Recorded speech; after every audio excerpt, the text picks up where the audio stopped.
Good morning. How are you this morning? It's lovely to be with you.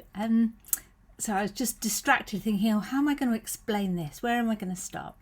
So yesterday I preached about Bartimaeus, and I'm going to share a little tiny bit of the sermon here because, well, you'll see where it goes. But if you listened to my sermon yesterday, don't switch off because I'm going to go somewhere completely different with it today. I started off talking about a very prolific hymn writer. I don't know if you've ever heard of Fanny Crosby. She was a hymn writer in the late 1800s and early 1900s. I think she died in 1915. And she wrote hundreds and hundreds of hymns, and some of them are still extremely well known. You probably sing them often without even realising who wrote them. The reason she was in my sermon yesterday is because Fanny Crosby was blind, had no sight at all.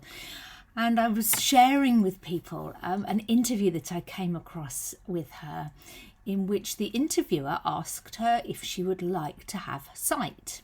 And she answered no, which the interviewer was a bit sort of taken aback by. And I guess some of us could see why he might be surprised by that. And he asked, well, why? Because he just didn't understand why she wouldn't want her sight. And she said because at the moment she had never seen anything ever. And when the time came and she died, the very first thing she will ever see will be the face of Christ as he greets her in heaven. It's extraordinary, isn't it?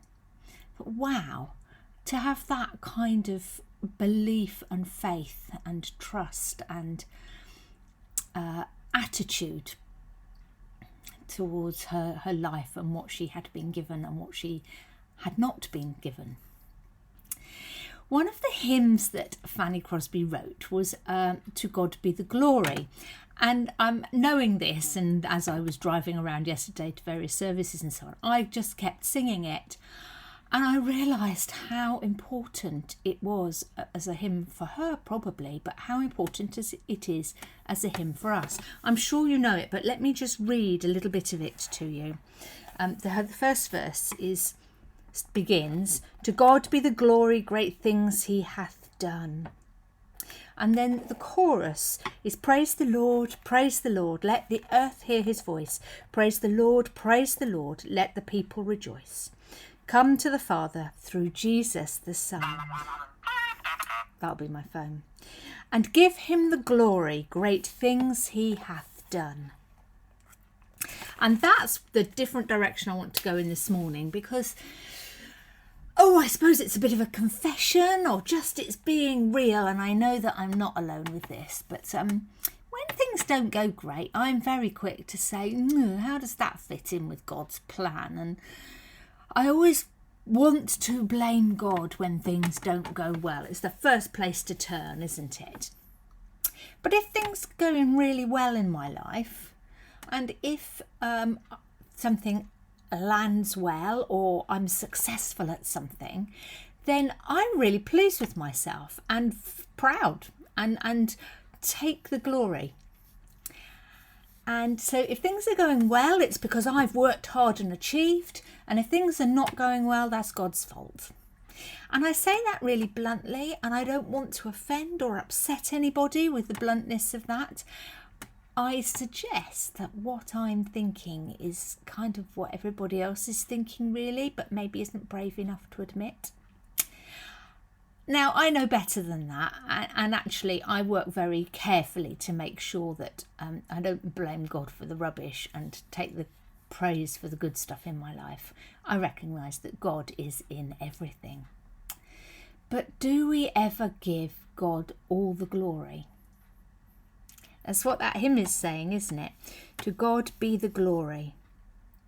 And at the end of the chorus, give him the glory, great things he hath done. We're very quick to blame him when things go wrong. But are we quick to say thank you and give him the glory when things are going well? And that's my challenge for today, or my point of reflection.